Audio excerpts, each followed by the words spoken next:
Naruto Uzumaki enters the battle. An audio fairy tale. Evening slowly descended upon the Hidden Leaf Village. The sky softened into gentle shades of gold and violet, as if time itself had decided to slow its pace, allowing the day to depart in peace.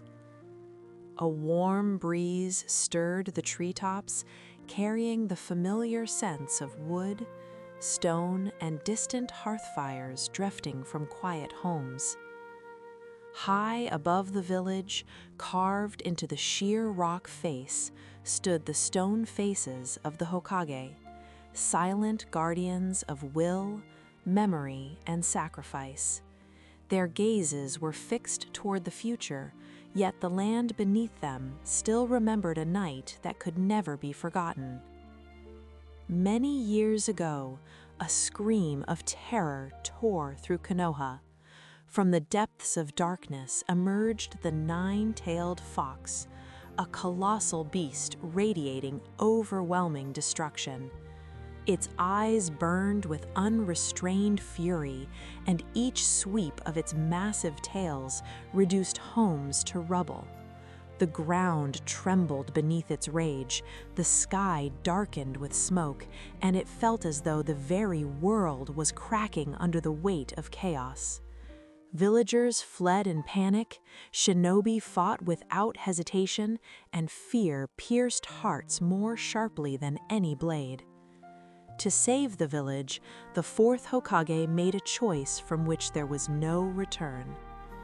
He sealed the monstrous beast within the body of a newborn child, offering his own life in exchange for the village's survival. The child knew nothing of that night's terror or sacrifice. He simply cried, as all children do, taking his first breath in a world already burdened with expectation and silence. His name was Naruto Uzumaki, and with that name came a destiny the adults of the village preferred never to speak aloud. Naruto grew up loud and alone. His hair, bright as sunlight, always stood wildly in every direction, mirroring his restless spirit. His blue eyes sparkled with stubborn hope and unyielding energy, while 3 whisker-like marks on each cheek gave his face a strange, almost fox-like appearance. He never understood why people turned away when he passed, or why conversations fell silent in his presence. He only felt the emptiness, a quiet ache he tried to drown out with laughter and mischief. To be noticed, Naruto caused trouble. He ran through the streets shouting at the top of his lungs, laughing louder than anyone else, as though daring the world to ignore him. On that day, he defaced the stone faces of the Hokage with bright paint, feeling a strange sense of relief as the colors splashed across the cold stone. To the village, it was reckless vandalism. To Naruto, it was proof that he existed. When he was caught and scolded, he grinned, but inside, something tightened painfully in his chest. At the Ninja Academy, Naruto swayed in his seat, struggling to stay focused. Lessons came hard to him, especially techniques requiring delicate chakra control. While the other students created clean, stable clones, Naruto produced only a distorted, wobbling imitation that barely held together. Each failure stung deeply, yet his stubborn nature refused to let him give up. Beneath the clumsiness burned a fierce desire to succeed, even if he did not yet know how. His teacher, Iruka Umino, watched him closely.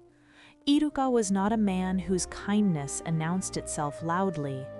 He spoke calmly, moved with quiet confidence, and carried an air that made others feel safe. His dark hair was neatly tied back, his uniform always well kept, and the scar across the bridge of his nose stood as a reminder of wounds both seen and unseen. He was someone who had endured loss and learned to live with it.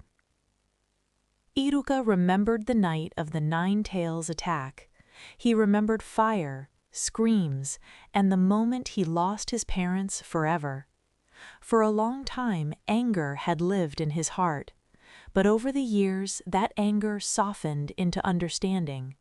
Because of that, he could look at Naruto and see not a threat, but a lonely child starved for warmth. Every prank, every act of defiance felt to Iruka like an unspoken cry for help, one he could never ignore. After failing the exam once again, Naruto wandered to the old swing outside the academy. The wood creaked softly beneath him as it moved in rhythm with his breathing. Night gently wrapped the village in silence. Lanterns flickered on one by one, and stars slowly filled the sky. Naruto stared upward, trying not to think about how distant his dream of becoming Hokage felt, like something meant for someone else entirely. That was when Mizuki appeared. Mizuki's smile was wide and easy, his voice smooth and comforting. He had pale silver hair that fell neatly around his face, sharp eyes that gleamed with intelligence, and a slim, agile build that suggested speed rather than strength. His posture was relaxed, almost friendly, and his expression radiated reassurance. He looked like someone who could be trusted, someone who listened. But behind that pleasant exterior lay something colder. Mizuki's eyes lacked warmth, hiding jealousy and resentment beneath their calm surface. He had long felt overlooked, standing in the shadow of others' recognition. When he spoke to Naruto about the forbidden scroll, about secret techniques and sudden acknowledgement, his words were carefully chosen. He spoke of power, of proving one's worth, of everything Naruto had ever wanted to hear. Without hesitation, Naruto agreed. The forest welcomed him with cool air and deep silence. Moonlight filtered through the leaves, painting silver patterns across the ground. He unrolled the massive scroll and began to train. Time passed unnoticed. His muscles ached, his hands trembled, yet he kept going. For the first time, he felt capable, as though his efforts might finally matter. When Iruka found him, the truth emerged. Mizuki dropped his mask, his voice turning sharp and cruel. He revealed the secret of the nine-tailed fox, the village's fear, and Naruto's role as the beast's vessel. The words struck harder than any blow. Every sideways glance, every whisper suddenly made sense. When danger became real, Iruka stepped forward and shielded Naruto with his own body. Pain burned through him, his breath faltered, yet he did not move. His voice shook, but his words were sincere. He told Naruto that he was not a monster, not a curse, but a student, a shinobi, and a human being worthy of respect. In that moment, an unbreakable bond was formed. Tears filled Naruto's eyes, but resolve followed close behind. He remembered the hours of training, the cold earth beneath his knees, the rustle of pages in the scroll, and then he acted. With a surge of chakra, he performed the multi-shadow clone technique. The forest filled with hundreds of Narutos, living proof of strength born from perseverance and belief. Mizuki was defeated. Silence returned to the forest as dawn slowly colored the sky. Iruka handed Naruto his forehead protector. The metal was cool against his skin, but his heart burned warmly. For the first time, Naruto understood his journey had begun. Thus began the story of the boy who would one day become Hokage, a story of pain, choice, and a light that even the darkest night could never extinguish. The first story of Naruto has come to an end. Let us know in the comments what emotions this video brought you. If you enjoyed the retelling, please leave a like and subscribe to the channel. It truly supports and motivates us.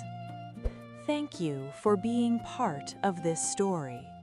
A long journey still lies ahead, filled with new trials and moments that will forever remain in the heart of every shinobi.